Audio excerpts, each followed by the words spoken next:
usado un texto de Jeremías 3.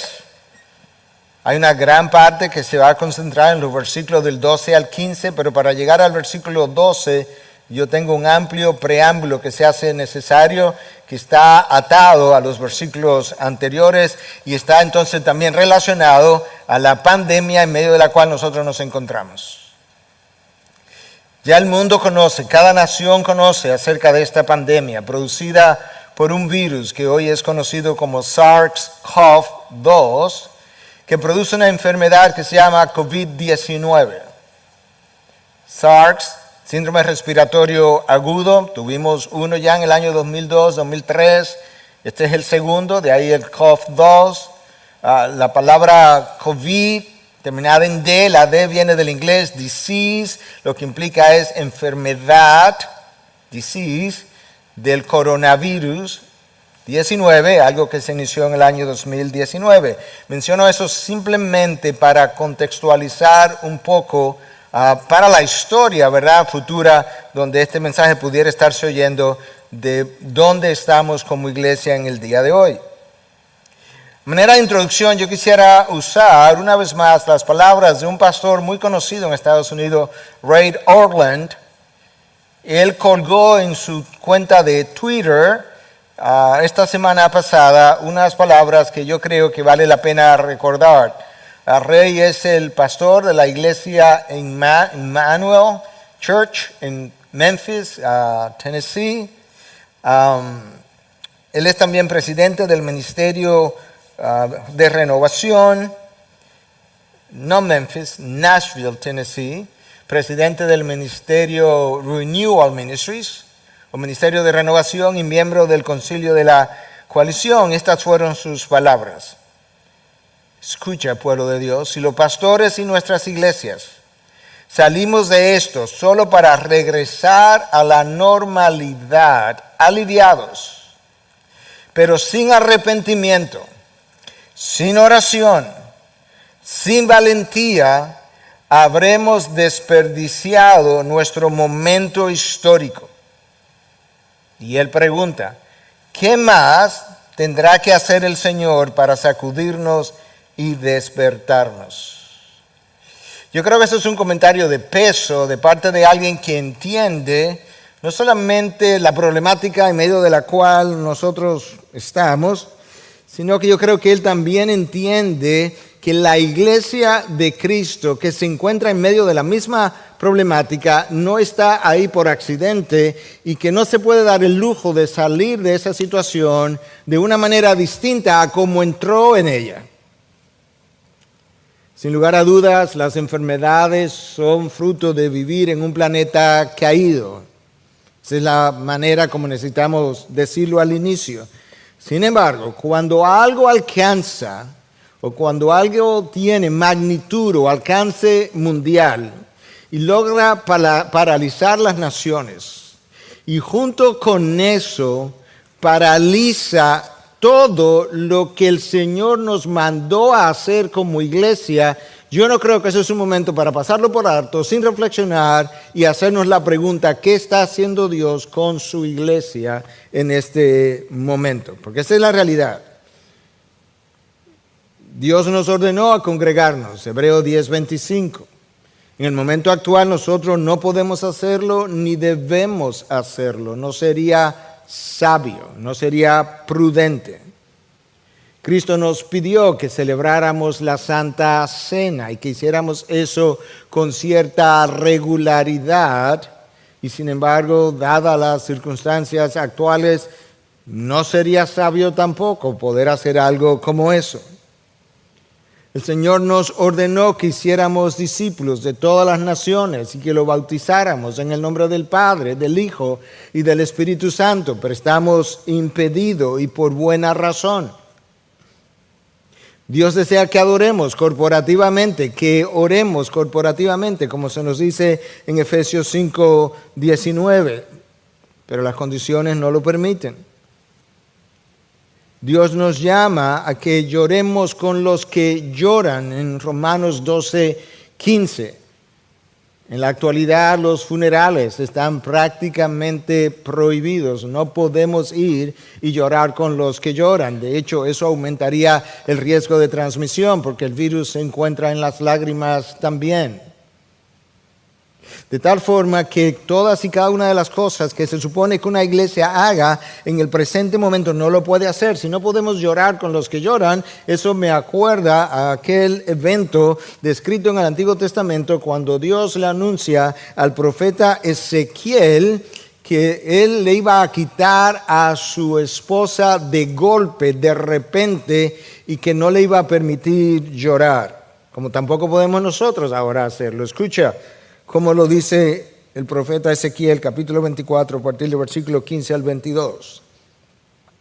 Y vino a mí la palabra del Señor diciendo, hijo de hombre, he aquí, voy a quitarte de golpe al encanto de tus ojos.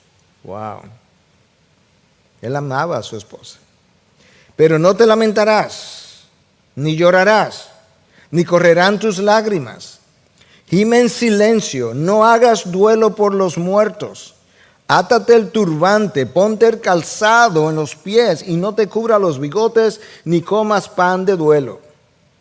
Y hablé al pueblo por la mañana y por la tarde, murió mi mujer. Y a la mañana siguiente hice como me fue mandado. Y el pueblo me dijo, no declararás lo que significan para nosotros estas cosas que estás haciendo. Entonces le respondí, la palabra del Señor vino a mí diciendo, habla a la casa de Israel. Así dice el Señor Dios, he aquí voy a profanar mi santuario. Ese es el templo de Jerusalén. Orgullo de vuestra fuerza, encanto de vuestros ojos y deleite de vuestra alma. Y vuestros hijos y vuestras hijas, a quienes habéis dejado detrás, caerán a espadas. Haréis como yo he hecho, no cubriréis vuestros bigotes ni comeréis pan de duelo. Ezequiel está en Babilonia, el pueblo ya se ha ido a Babilonia, el reino del sur se ha ido a Babilonia. En el exilio, Dios le hace una aparición, le habla y le dice que su esposa ha de morir y que no la puede llorar y que con eso él estaba tipificando el hecho que vendrían días después, días futuros, múltiples años, cientos de años después, cuando Dios iba a destruir no solamente la ciudad, sino el templo de Jerusalén, el encanto de los ojos del pueblo judío, de la misma manera que la mujer de Ezequiel era el encanto de sus ojos. Y que eso el pueblo lo iba a traer sobre sí mismo como consecuencia de sus iniquidades y que por tanto no valía la pena llorar por tal juicio. En la presente circunstancia no podemos llorar con los que lloran, como ya dijimos. La Biblia comienza con una boda, termina con una boda. No podemos celebrar bodas. Dios nos manda a tener koinonía unos con otros, como vemos en Hechos 2 y en Hechos 4. Nosotros no podemos hacerlo, no debemos hacerlo. Sería inapropiado hacerlo. Y menciono todo esto simplemente porque para mí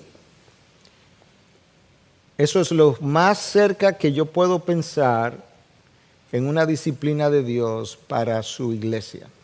La iglesia no está de vacaciones, no está en un resort. Ciertamente la iglesia no son los templos, los edificios, somos nosotros, pero a la luz de la palabra nosotros no estamos siendo iglesia. Un mensaje no es ser iglesia. Obviamente el mensaje está saliendo porque la palabra de Dios nunca ha sido encadenada y no lo va a hacer en esta ocasión. Nosotros no podemos saludarnos con un beso santo, como Pablo llama a los creyentes a hacer en 1 Corintios 16:20, 2 Corintios 13:12 y 1 Tesalonicenses 5:26. No podemos hacer nada de aquellas cosas a las cuales fuimos instruidos y hay razones para no poderlo hacer. Si Dios está en control de todo lo que ocurre en su universo, es Dios quien ha sometido a su propia iglesia a las condiciones actuales.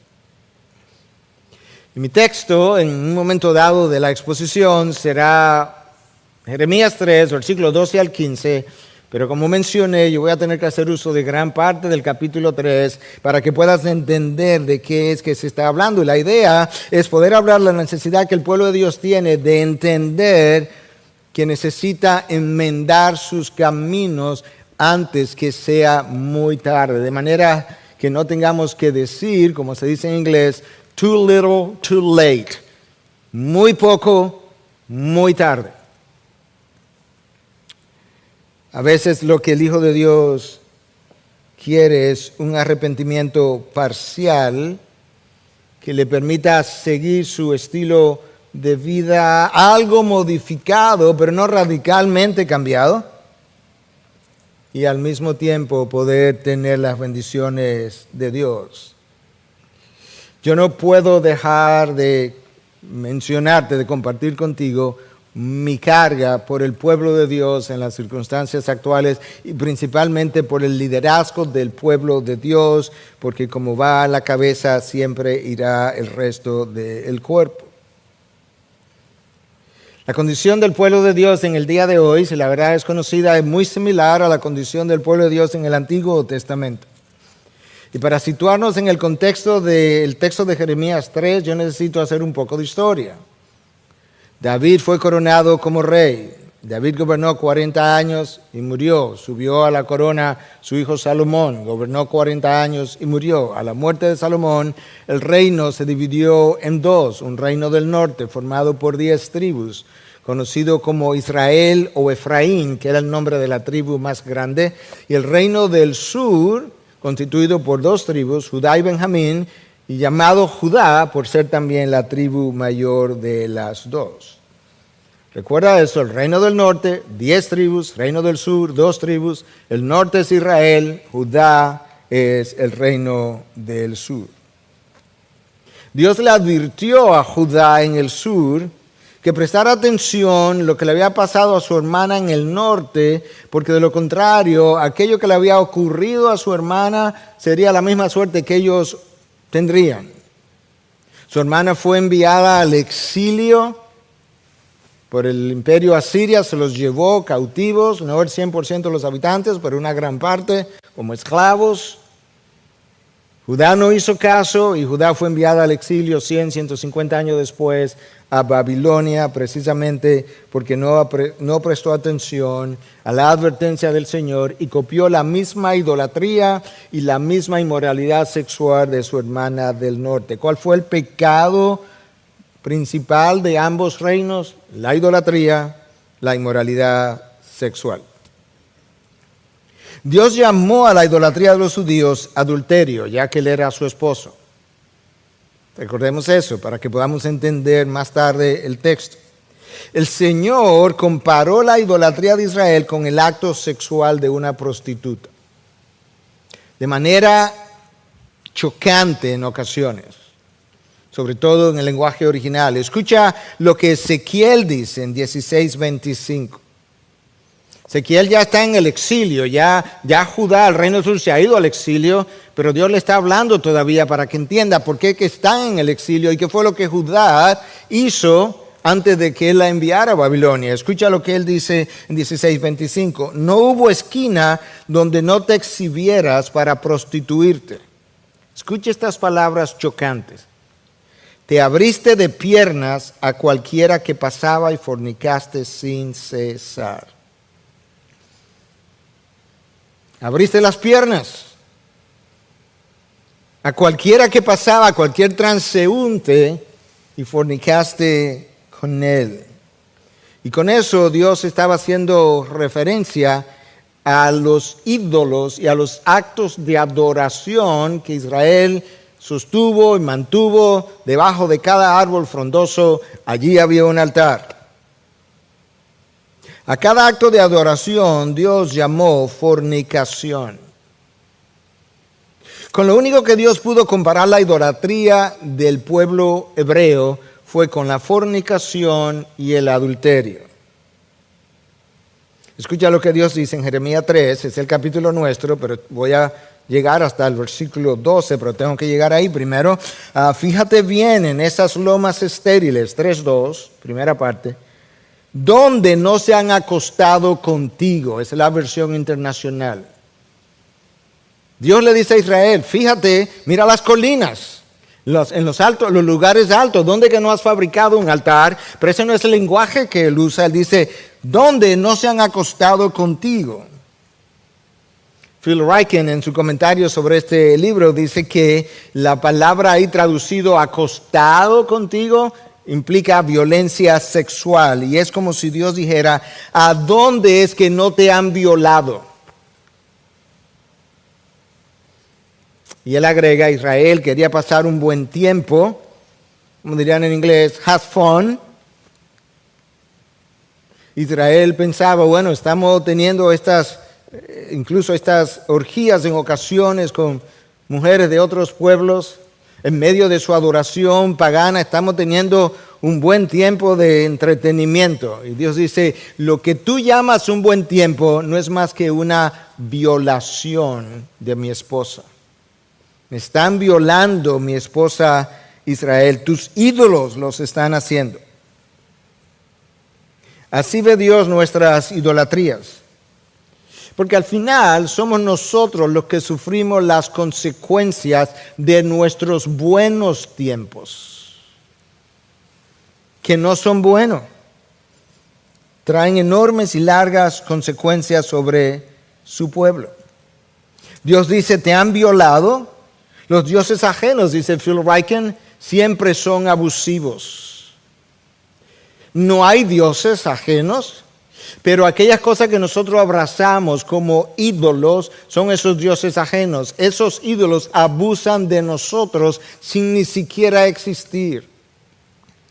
Nos causan daño, nos traen consecuencias, nos alejan de Dios, nos roban el gozo, nos roban la esperanza, nos roban la pasión por la palabra de Dios, por las cosas de Dios, aún por el reino futuro, y todo se convierte otra vez en el aquí y el ahora. Dios dice, lo que tú llamas buen tiempo, yo le llamo violación sexual. Tus ídolos te violan y te dejan sangrando del alma. Ese es el contexto, ese es el trasfondo del texto donde nosotros vamos a llegar. Escucha lo que Dios dice ahora en el mismo versículo 2, donde yo leí la primera parte, te voy a leer la segunda parte. Te sientas junto al camino como una prostituta en espera de un cliente. ¡Wow! Dios no pudo usar un lenguaje más gráfico para describir lo que es la idolatría ante sus ojos. Esto que te leí, te la leí de la nueva de la Nueva Traducción Viviente. Te sientas sola como un nómada en el desierto, contaminaste la tierra con tu prostitución y tu perversidad. La idolatría para Dios tiene el mismo peso que la fornicación y el adulterio. Y eso es como la iglesia luce cuando coquetea con el mundo. Eso es como el creyente luce cuando habla en nombre de Dios, pero vive el estilo de vida del mundo. ¿Cómo lucimos? Como una prostituta que espera en la calle por su próximo cliente. ¿Y qué significa eso, mi próximo cliente? Mi próximo cliente es una nueva forma que el hombre imagina de pecar con la intencionalidad en cada nuevo diseño de no ser descubierto, como si lo que importara es que el hombre me descubriera y no que Dios conociera. Esa nueva forma de pecar es tu nuevo cliente en el lenguaje figurado que venimos usando. Jeremías continúa en el versículo 4. ¿No acabas de llamarme Padre mío? Tú eres el amigo de mi juventud, pensando. Y tú estás pensando, me llama Padre mío y me llama amigo de mi juventud. Y esto es lo que tú estás pensando. ¿Guardará rencor para siempre? Mi Padre, mi amigo de la juventud, ¿estará indignado hasta el fin? Escucha lo que Dios dice. He aquí, así has hablado, pero has hecho lo malo y has hecho tu voluntad. ¿Qué es lo que Dios está diciendo? Tú hablas de una manera, tú actúas de otra manera. Cuando hablas me llama Padre, cuando hablas me llama el amigo de tu juventud, pero ¿sabes qué? Cuando vas a vivir, vives de otra forma. Tú me llamas que yo soy un buen padre, eso eres tú, ese soy yo, como dice la canción, pero luego salimos y hacemos nuestra voluntad de día y de noche. Jeremías continúa en el capítulo 3, versículo 6, un poco más largo, escuche, del 6 al 10. Durante el reinado de Josías, Dios trajo un avivamiento durante el reinado de Josías. El Señor me dijo, ¿te has dado cuenta de lo que ha hecho la caprichosa Israel? Es el reino del norte. Como una esposa que comete adulterio, Israel ha rendido culto a otros dioses en cada colina y debajo de todo árbol frondoso. Yo pensaba, después de haber hecho todo esto, que regresaría a mí, dice Dios, pero no lo hizo. Y su desleal hermana Judá lo observó, ese es el reino del sur. Vio que me divorcié de la infiel Israel debido a su adulterio. Dios la envió al exilio, le dio certificado de divorcio. Pero Judá, esa hermana traicionera, no tuvo temor y ahora ella también me ha dejado y se ha entregado a la prostitución. Israel en el norte, 10 tribus, me dejó y se entregó a la prostitución, a sus ídolos. Judá hizo exactamente lo mismo y la historia de su hermana no le sirvió de advertencia. Israel no tomó en serio lo que yo le decía. No le parece nada fuera de lo común cometer adulterio al rendir culto a ídolos hechos de madera y de piedra. Israel llegó a pensar, ¿cuál es la gran cosa? Esto es común, esto es normal. Así que ahora la tierra se ha corrompido. Sin embargo, a pesar de esto, su infiel hermana Judá, el reino del sur, nunca ha vuelto a mí de corazón, solo fingió estar apenada. Yo, el Señor, he hablado.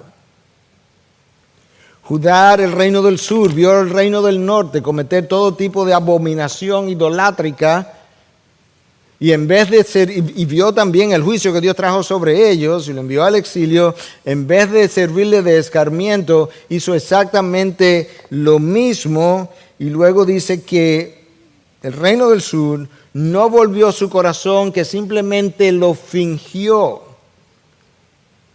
Fingió haberse arrepentido. Lo dijo, pero no lo hizo. Su arrepentimiento fue solo de palabras, pero nunca de hechos.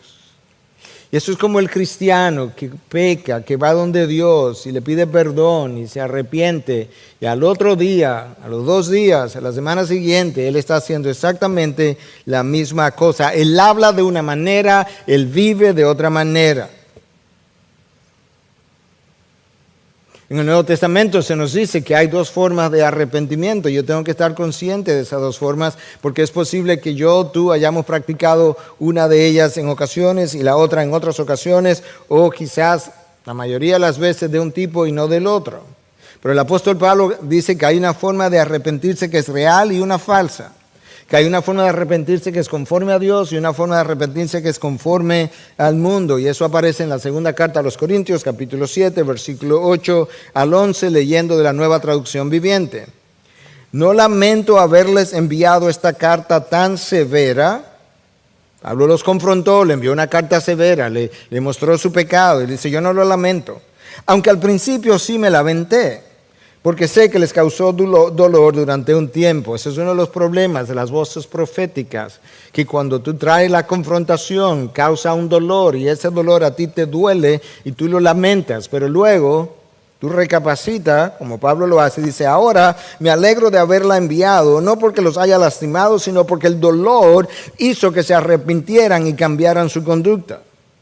Fue la clase de tristeza que Dios quiere que su pueblo tenga, de modo que no les hicimos daño de ninguna manera. Pues la clase de tristeza que Dios desea que suframos nos aleja del pecado y trae como resultado salvación. No hay que lamentarse por esa clase de tristeza. Pero, aquí viene la segunda forma de arrepentimiento, pero la tristeza del mundo a la cual le falta arrepentimiento resulta en muerte espiritual. Tan solo miren lo que produjo en ustedes esta tristeza que proviene de Dios. ¿Qué fue lo que produjo? Tal fervor, tal ansiedad por limpiar su nombre, tal indignación, tal preocupación, tal deseo de verme, tal celo y tal disposición para castigar lo malo. Ustedes demostraron haber hecho todo lo necesario para corregir la situación. Eso es exactamente lo que la iglesia necesita hacer hoy. Necesita hacer todo lo necesario para corregir sus diferentes situaciones. De manera que la iglesia tiene que pasar por un periodo como de mourning, de luto.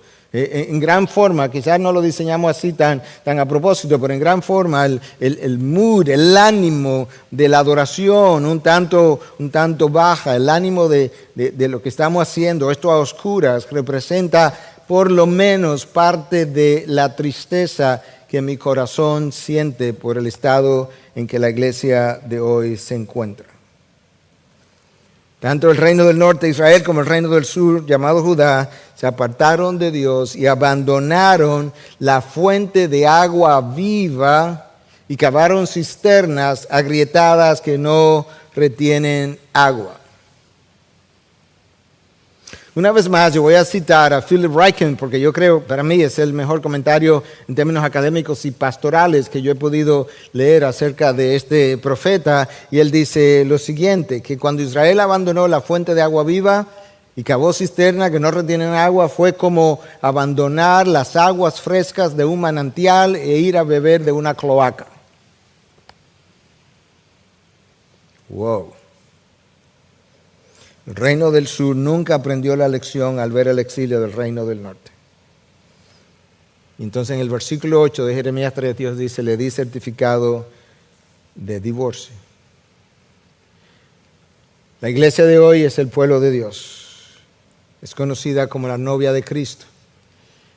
Pero esa novia tiene muchos amantes. Muchos amantes. Nosotros no fabricamos los ídolos de oro y de madera y no nos vamos debajo de un árbol frondoso a construir un altar para colocarlo allí porque somos mucho más sofisticados que eso. Pero nosotros construimos nuestros propios ídolos y tenemos nuestros propios altares. Ídolos de orgullo, de nombre, de posición, de dinero, de diversión o entretenimiento, de inmoralidad sexual. Tomamos esos ídolos y los colocamos en el altar del corazón. Y mientras vivimos de esa manera, esto es lo triste, condenamos al mundo por hacer las mismas cosas que el mundo, que nosotros hacemos. Condenamos al mundo por hacer las mismas cosas que nosotros hacemos. Uno de los mayores problemas que Pablo tenía con el judío era justamente lo que yo acabo de decir. En Romanos 2:1, escucha lo que dice. Por lo cual no tiene excusa, oh hombre, quien quiera que seas tú que juzgas, pues al juzgar a otro, a ti mismo te condenas, porque tú juzgas las mismas cosas que practicas.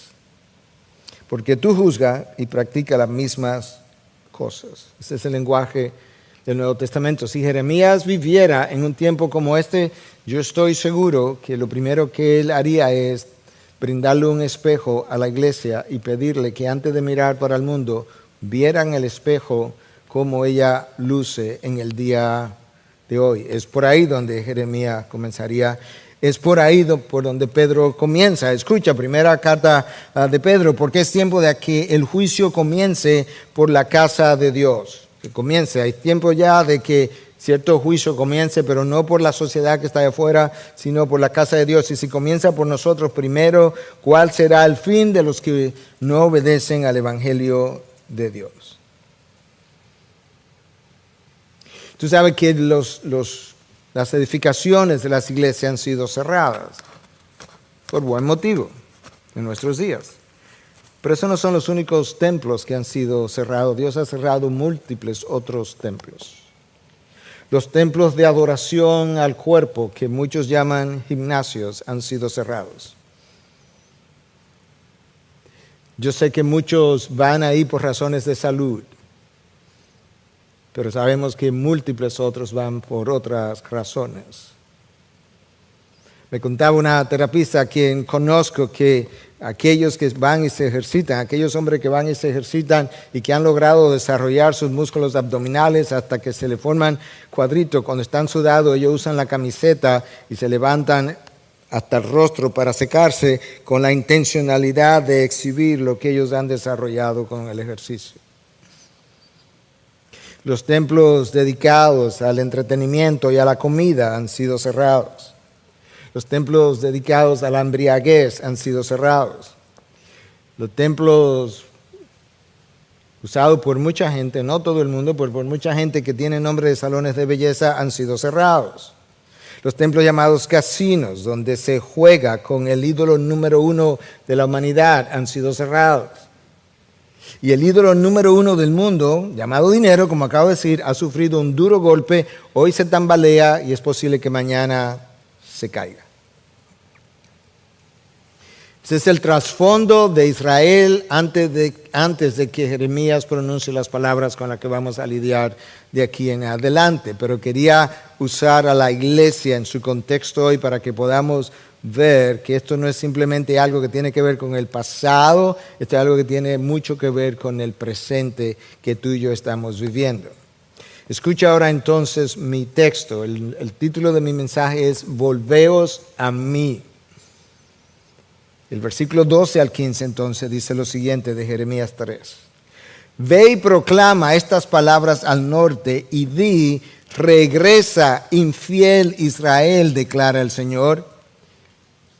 No te miraré con ira, porque soy misericordioso, declara el Señor. No guardaré rencor para siempre. Solo tienes que hacer una cosa, Israel. Solo reconoce tu iniquidad, pues contra el Señor tu Dios te has rebelado. Has repartido tus favores a los extraños bajo todo árbol frondoso y no has obedecido mi voz, declara el Señor. Volved, hijos infieles, declara el Señor, porque yo soy vuestro dueño y os tomaré 1 de cada ciudad y 2 de cada familia y os llevaré a Sión. Entonces daré pastores según mi corazón, que os apacienten con conocimiento y con inteligencia.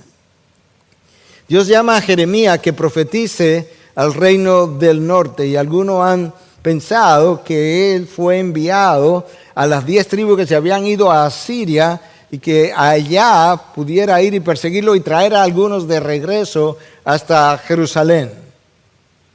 De hecho, el Talmud judío así es como lo piensa, como lo tiene.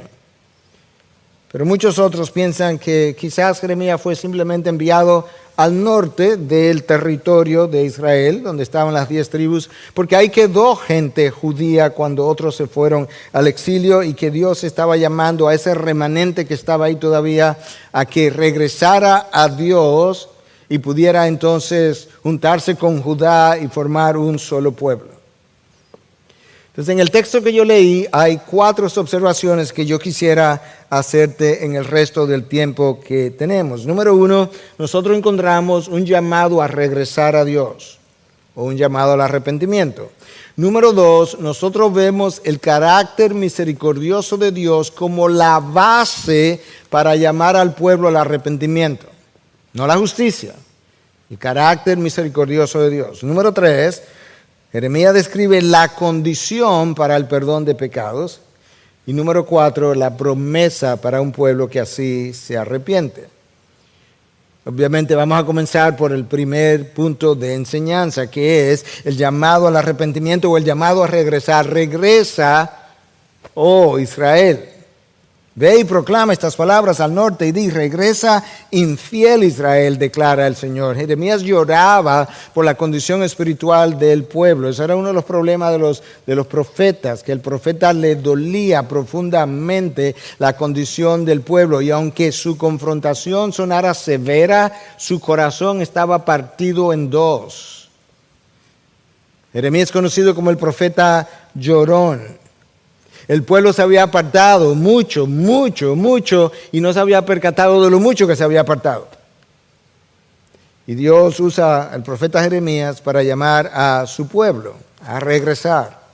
La palabra regresar en sus diferentes formas en este capítulo 3 aparece 18 veces. ¿Puedes creer eso? Y en el libro de Jeremías aparece no menos de 90 veces. Eso nos deja ver dos cosas. Lo insensible que fue el pueblo a la voz de Dios, que Dios tiene que usar un profeta, un libro de un profeta, y repetir la idea de regresar 90 veces. Pero también nos deja ver la insistencia de ese Dios fiel que continúa persiguiendo a su amada infiel con la intención de hacerla regresar a su presencia. De manera que eso es bueno que lo recordemos.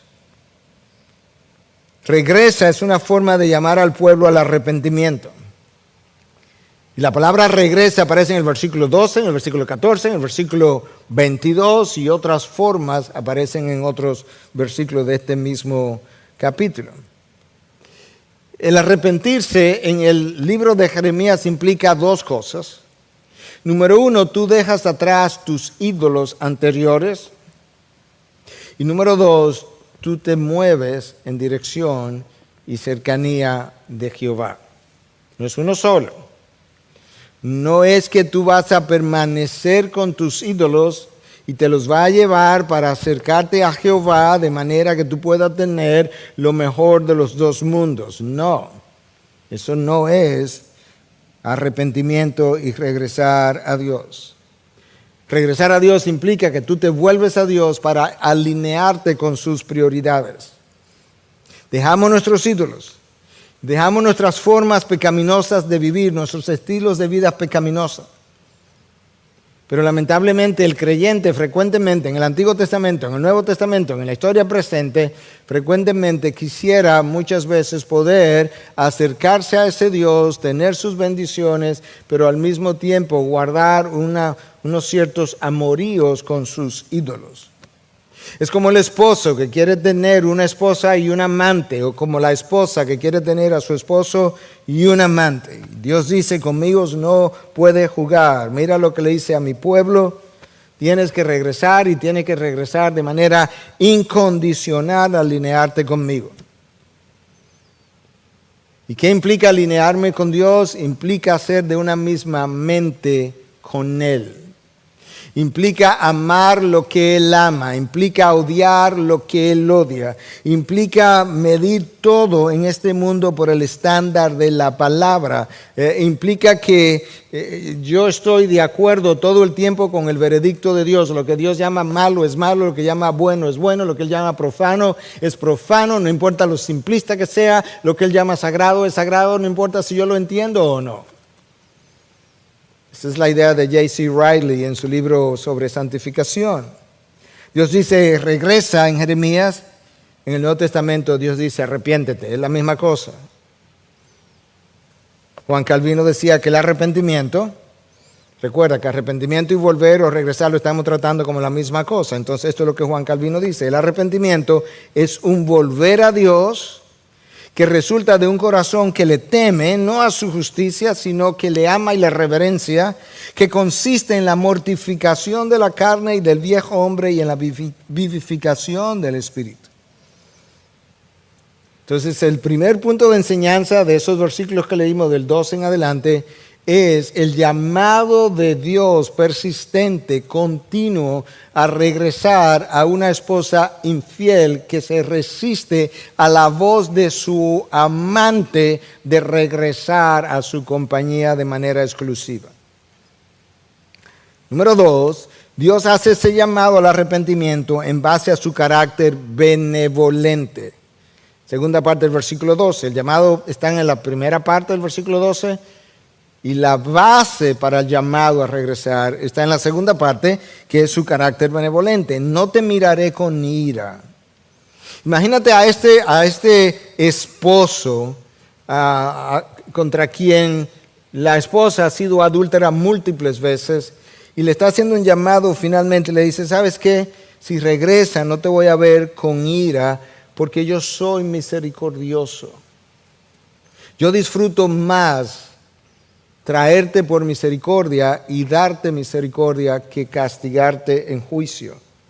Declara el Señor, no guardaré rencor para siempre. La palabra ahí misericordioso es hesed en el original. Es como si Dios estuviera diciendo esto.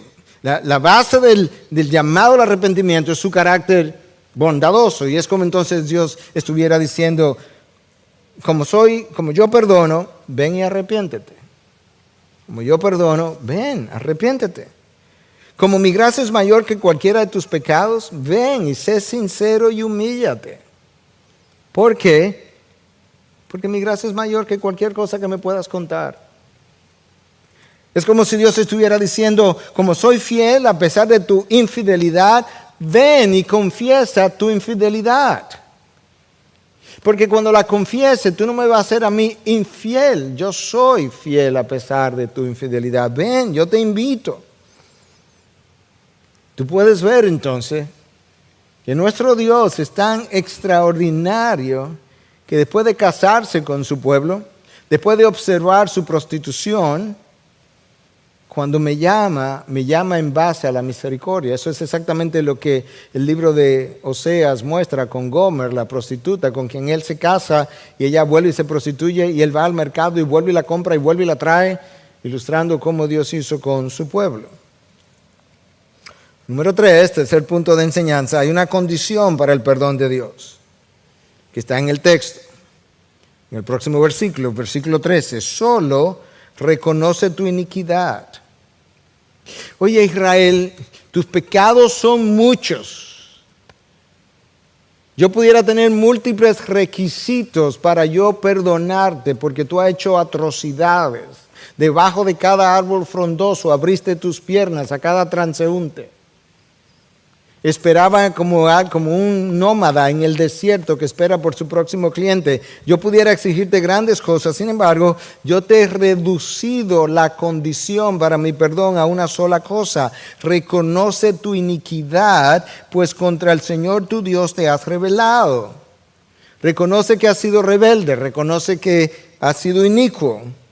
Has repartido tus favores a los extraños bajo todo árbol frondoso. Es un lenguaje para referirse a los ídolos y a los altares debajo de cada árbol frondoso, pero él usa un lenguaje que hace alusión a la prostituta que distribuye sus encantos, ofrece sus encantos a cada uno de sus clientes. Esto es lo que, como Dios lo dice, has repartido tus favores o encantos a los extraños bajo todo árbol frondoso y no has obedecido mi voz, declara el Señor. El verdadero arrepentimiento requiere de un verdadero reconocimiento. Admite tu iniquidad, reconoce tu pecado. El verdadero arrepentimiento reconoce nuestra conducta pecaminosa y reconoce algo más: que nadie más es responsable de mi pecado que no sea yo. Santiago 1 lo dice perfectamente.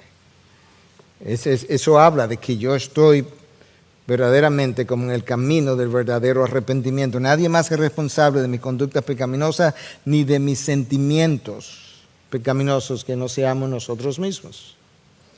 Cuando admitimos nuestra iniquidad, Dios le está llamando, ven y reconoce tu iniquidad. ¿Qué es lo que ocurre? Esto es lo que ocurre. Nosotros dejamos de justificar nuestro pecado. Nosotros dejamos de ocultar nuestro pecado, porque nosotros entendemos que de quien yo necesitaría ocultarlo es de Dios y no puedo ocultarlo de Él. ¿Para qué ocultarlo de los hombres? Nosotros dejamos de minimizar nuestro pecado. Nosotros dejamos de negar nuestros pecados al ser confrontados. Nosotros dejamos de culpar a otros como la causa de mi situación. Cuando esas cosas no están, esa ausencia de esas cosas militan en contra de mi verdadero arrepentimiento. Y Dios está llamando al pueblo de Israel, está llamando a su iglesia en el día de hoy a que verdaderamente regrese, pero que regrese bien. Que regrese como debe regresar, con admisión de culpa, completa, absoluta, con transparencia. Él lo conoce todo, Él lo sabe todo. Él está dispuesto a darte misericordia, pero no con reconocimiento parcial. Cuando mi reconocimiento es parcial, frecuentemente o cuando mi arrepentimiento es parcial, frecuentemente lo que hacemos es que calculamos del 1 al 10 mi pecado, pero si yo confieso hasta el 5, yo creo que yo probablemente pueda quedar bien parado frente a los hombres, limpio mi figura, confieso algo y ya estoy bien. Y Dios dice, no, me falta del 6 al 10. Hemos oído aquí confesiones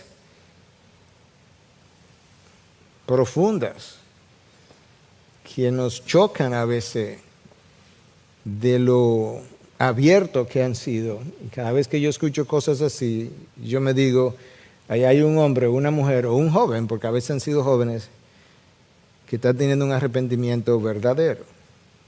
La palabra arrepentimiento en el hebreo tiene varios vocablos distintos, pero uno de ellos es shob, que implica devolverte en U. La misma palabra pudiera implicar que estaba con Dios y me devolví en U y apostaté. Pudiera significar eso también. Pero en el contexto de Jeremías es que deje los ídolos, que deje el camino por donde iba transitando y me devuelva en U, en sentido contrario, para encontrarme con Dios. Es la palabra metanoia en el griego del Nuevo Testamento, que implica un cambio de mente. Es un cambio interno que entonces induce un cambio externo, porque si cambio de mente, cambio de forma de pensar. Si cambio de forma de pensar, cambio de forma de vivir. De manera que el cambio de mente se traduce en un cambio en mi estilo de vida, en mis hábitos pecaminosos y un cambio de comportamiento. Pero hay otra palabra en el hebreo que está relacionada al arrepentimiento, y es una palabra que implica dolor. Me duele no las consecuencias que estoy viviendo por mi pecado, eso pudiera dolerme, pero lo primero que me duele es que yo le haya hecho esto a aquel que fue a la cruz y derramó sangre por mi pecado, que me limpió de los mismos pecados que luego yo volví a cometer, y eso ahora me duele, me pesa. Me devuelvo en U, me devuelvo con un sentido de dolor, y el sentido de dolor es tan tal que no quisiera volver a hacer las mismas cosas. Los teólogos de la Edad Media nos ayudaron un poco a entender esto mejor. Ellos desarrollaron dos ideas respecto al arrepentimiento.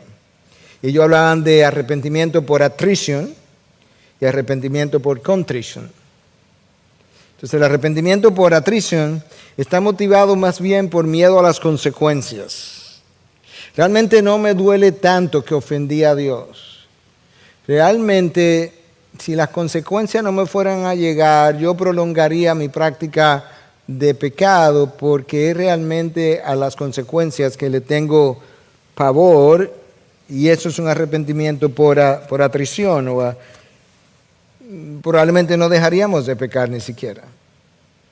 El arrepentimiento por attrition, decían estos teólogos, nos lleva a calcular hasta dónde yo debo confesar sin tener que llegar a confesarlo todo para preservar la imagen, el buen nombre, pero poder calmar mi conciencia y decir, ya yo confesé.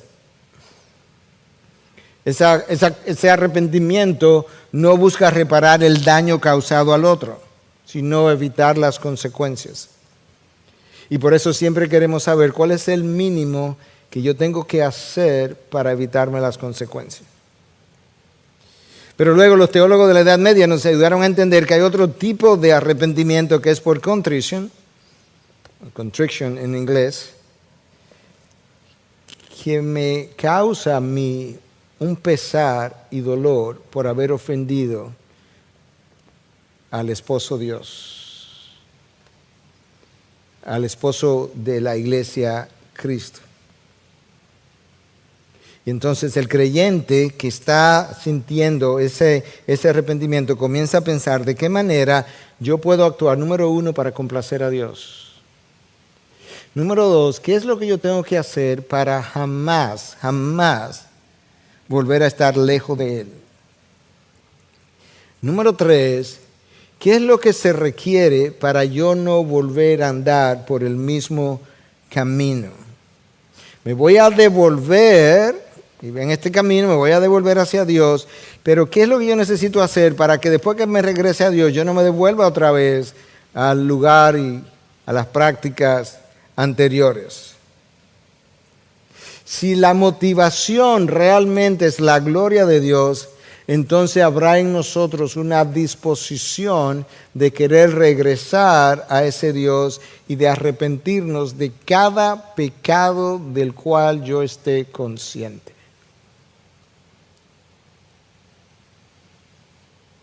En la madrugada, esta mañana, yo oraba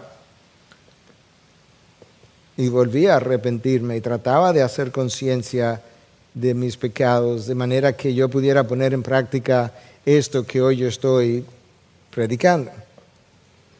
Eso nos da una idea de cuál de esos dos arrepentimientos es más grato al Señor. La persona verdaderamente arrepentida está pensando continuamente en formas, en barreras, en límites que le impidan volver a regresar de donde cayó. Cuando después de nosotros pecar, seguimos flirteando con el mundo y andando por el mismo camino, primero estaba mostrando que el arrepentimiento no fue genuino, y número dos, estaba mostrando que realmente mi dolor por haber transgredido la ley de Dios, el corazón de Dios, mi pacto con Dios, no fue tal. Finalmente, hay una promesa para el pueblo arrepentido en el texto que yo leí. Escucha, versículo 14, volved, hijos infieles.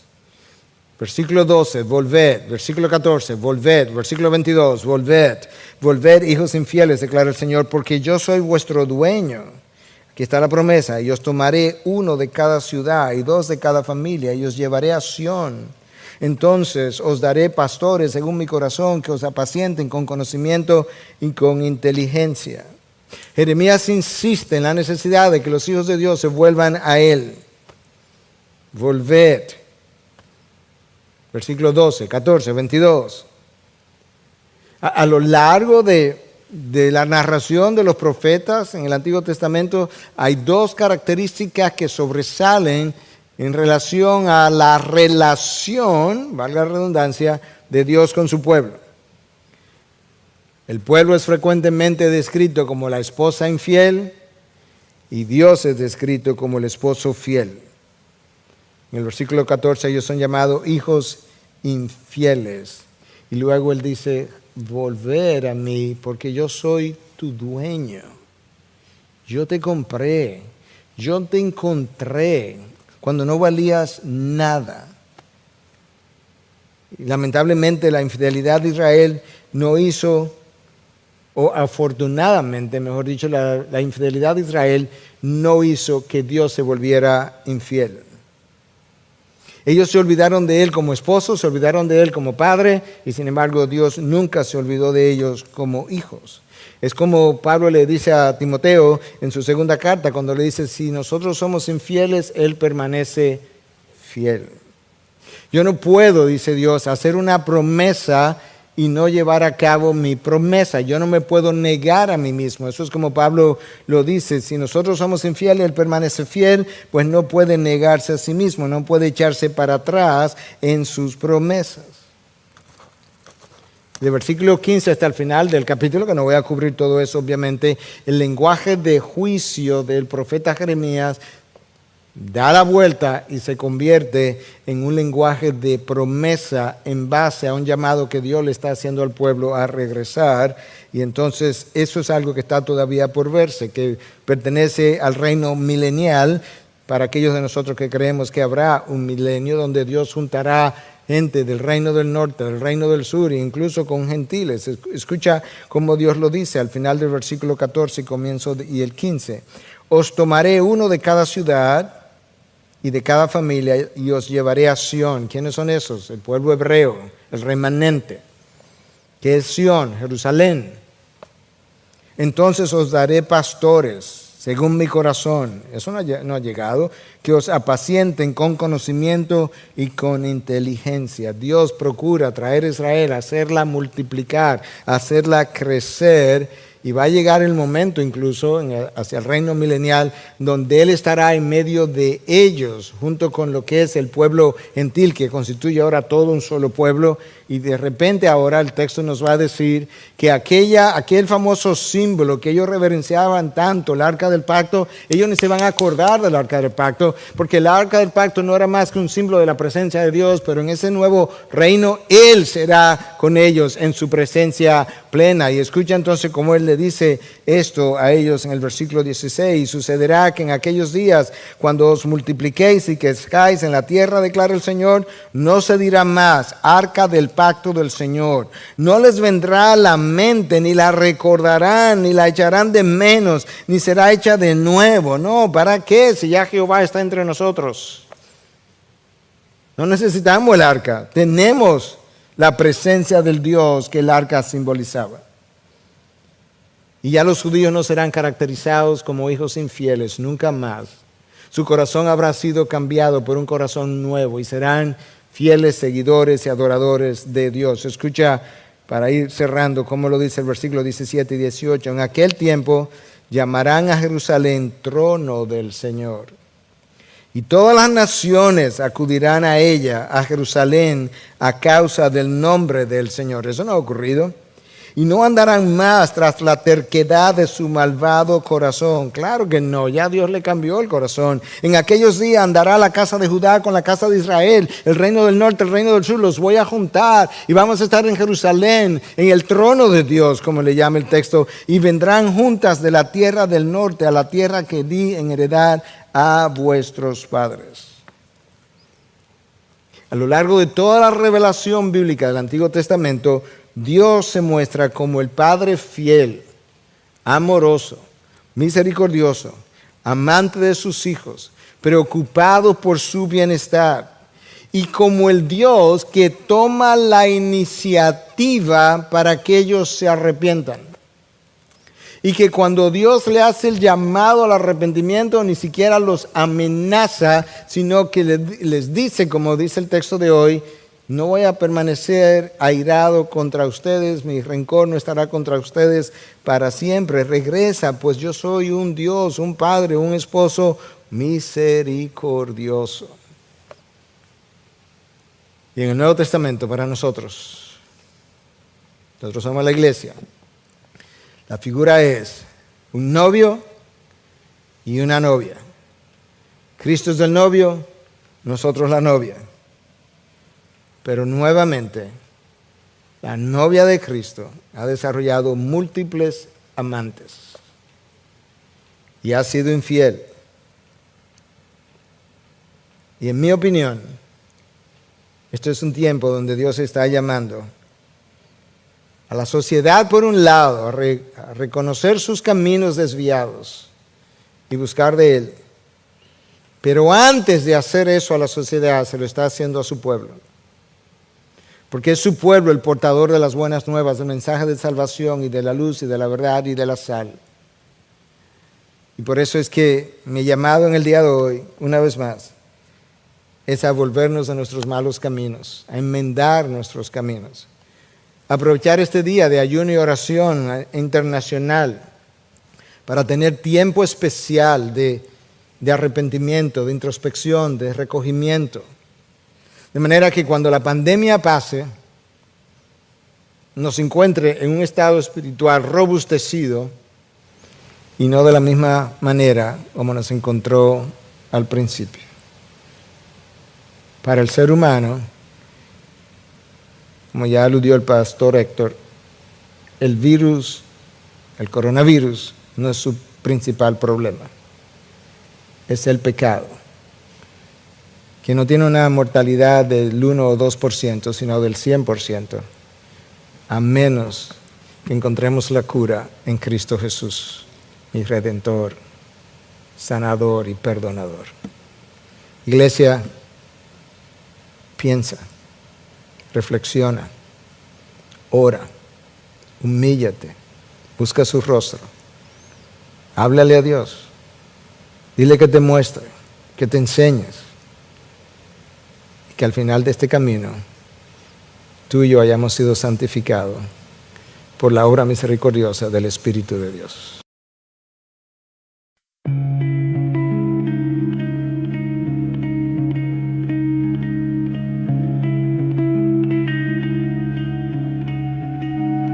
I drew a map on coffee-stained sheet of all the places I forgot to meet myself, at doorways I never found, where silence is the only sound. I marked an X where time stood still, and circled places I couldn't feel. The roads were crooked, lined with light, but none of them turned out quite right. So many paths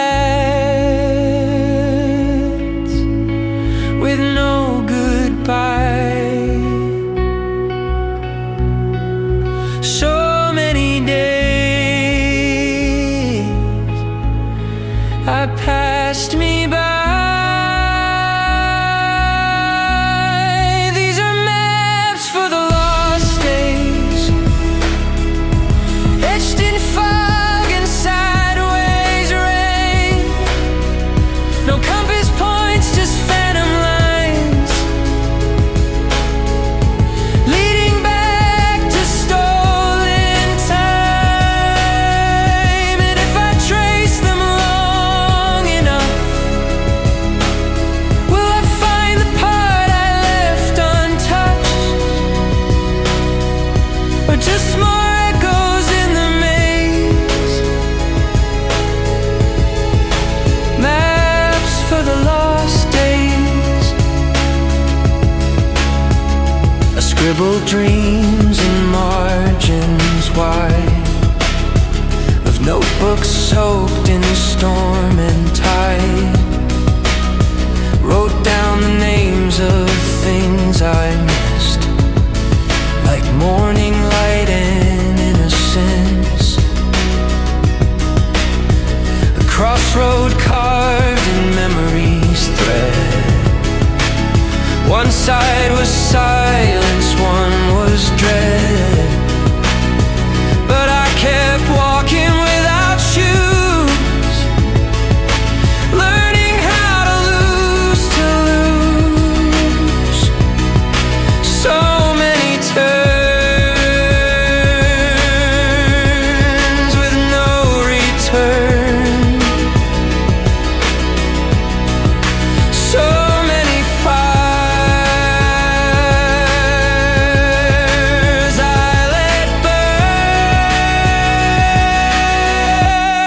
These are maps for the lost days, etched in fog and sideways rain. No compass points, just phantom lines,